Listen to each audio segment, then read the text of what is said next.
ચોમાસાનો વરસાદ ખેંચાતા કેન્દ્રીય ગૃહમંત્રી અને ગાંધીનગર લોકસભાના સાંસદ અમિત શાહે ચિંતા વ્યક્ત કરી.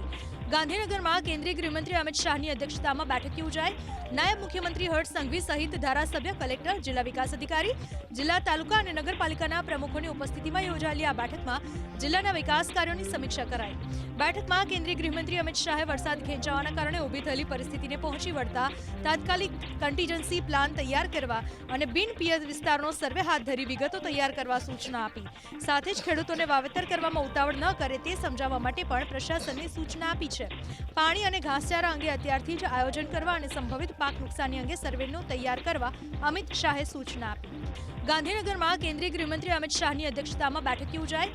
નાયબ મુખ્યમંત્રી હર્ષ સંઘવી સહિત ધારાસભ્ય, કલેક્ટર, જિલ્લા વિકાસ અધિકારી, જિલ્લા, તાલુકા અને નગરપાલિકાના પ્રમુખોની ઉપસ્થિતિમાં યોજાયેલી આ બેઠકમાં જિલ્લાના વિકાસ કાર્યોની સમીક્ષા કરાઈ. બેઠકમાં કેન્દ્રીય ગૃહમંત્રી અમિત શાહે વરસાદ ખેંચાવાના કારણે ઊભી થયેલી પરિસ્થિતિને પહોંચી વળતા તાત્કાલિક કન્ટીજન્સી પ્લાન તૈયાર કરવા અને બિન પિયત વિસ્તારનો સર્વે હાથ ધરી વિગતો તૈયાર કરવા સૂચના આપી. સાથે જ ખેડૂતોને વાવેતર કરવામાં ઉતાવળ ન કરે તે સમજાવવા માટે પણ પ્રશાસનને સૂચના આપી છે. પાણી અને ઘાસચારા અંગે અત્યારથી જ આયોજન કરવા અને સંભવિત પાક નુકસાની અંગે સર્વેનો તૈયાર કરવા અમિત શાહે સૂચના આપી.